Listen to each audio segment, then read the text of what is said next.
नमस्कार, मैं हूं अमितानंद त्रिपाठी और आज की चर्चा का विषय है सामाजिक भेदभाव और सामाजिक भेदभाव से प्रभावित बालकों की समावेशी शिक्षा के महत्वपूर्ण तथ्य।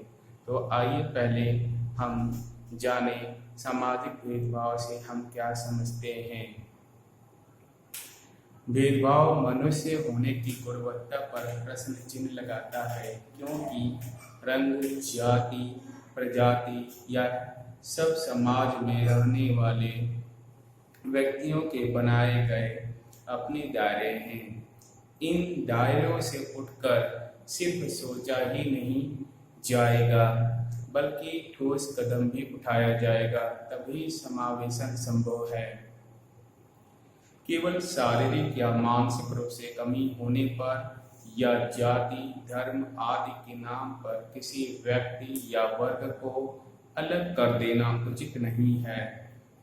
केवल सामाजिक भेदभाव सामाजिक पृथकीकरण के लिए ही जिम्मेदार नहीं है, बल्कि सामाजिक अस्थिरता भी इसमें प्रभावित होती है।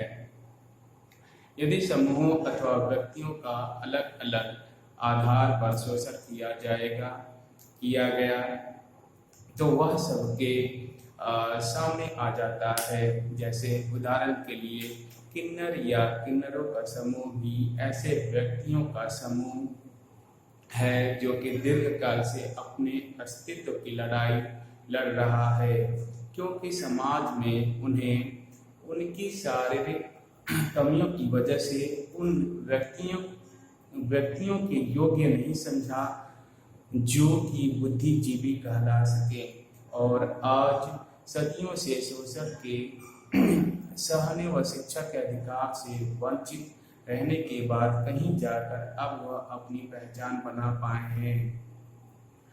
ऐसे समाज व समाज की सोच पर आसानी से प्रश्न चिन्ह लगाया जा सकता है कि क्यों किन्नर समाज के लोगों का समावेशीकरण आज तक नहीं हो पाया, या समाज ने उन्हें इसलिए नहीं स्वीकारा कि यदि शिक्षा या अधिकार प्राप्त कर लेते हैं तो वे बुद्धिजीवी बन जाएंगे, तो समाज में निवास करने वाले उन व्यक्तियों का क्या होगा जो उनसे घृणा करते हैं। भेदभाव मनुष्य की समझ का एक नया पक्ष नहीं है, यह उतना ही पुराना है जितना कि मनुष्य के संवेग हैं, जो कि भेदभाव को मनुष्यों की क्रियाओं व व्यवहार में परिलक्षित होते हैं। सामान्य तौर पर सामाजिक भेदभाव का अर्थ है किसी न किसी कारण धर्म, जाति, रंग, प्रजाति आदि सामाजिक संस्थाओं में किसी व्यक्ति अथवा समूह का जाना या वहां कार्य करना, या उस सामाजिक संस्था में कोई भी सुविधा प्राप्त करना आदि सामाजिक भेदभाव हो सकता है। आइए अब सामाजिक भेदभाव से प्रभावित बालकों की समावेशी शिक्षा के महत्वपूर्ण तथ्य को समझ लें।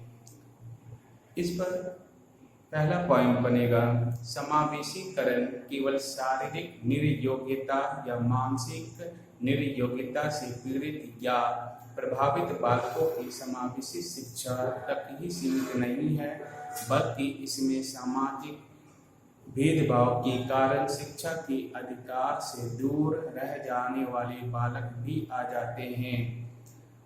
दूसरा पॉइंट है, सामाजिक भेदभाव के शिकार अनुसूचित जाति, अनुसूचित जनजाति व पिछड़ा वर्ग के व्यक्ति भी हो जाते हैं।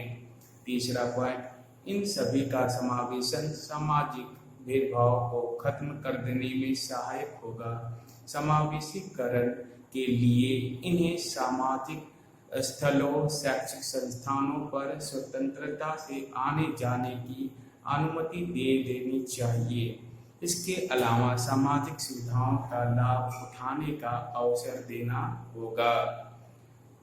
चौथा पॉइंट, समावेशी शिक्षा के लिए इन्हें उन सभी बालकों के साथ अध्ययन करने की अनुमति देनी होगी जिन्हें समाज समान रूप से शिक्षा ग्रहण करने की अनुमति देता है।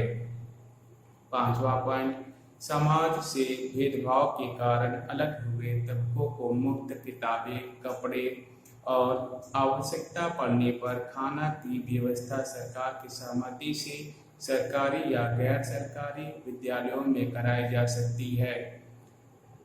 6वां पॉइंट, इनके विकास के लिए और समाज के दृष्टिकोण को इनकी शिक्षा के सकारात्मक करना अति आवश्यक है, जिसके लिए समावेशी संबंधी कार्यक्रम, औपचारिक शिक्षा, अनौपचारिक शिक्षा, दूरस्थ शिक्षा आदि को शिक्षित करने के लिए अधिक महत्व देना होगा या देना चाहिए। 7वां पॉइंट, इनके लिए शिक्षा योजना पर ब्लॉक ग्रांट SC/ST के लिए राज्य सरकारों को देती है। इसके अतिरिक्त स्पेशल स्कॉलरशिप भी प्राथमिक, उच्च प्राथमिक, माध्यमिक व उच्च माध्यमिक स्तर आदि के बालकों के लिए मुहैया कराई जाती है।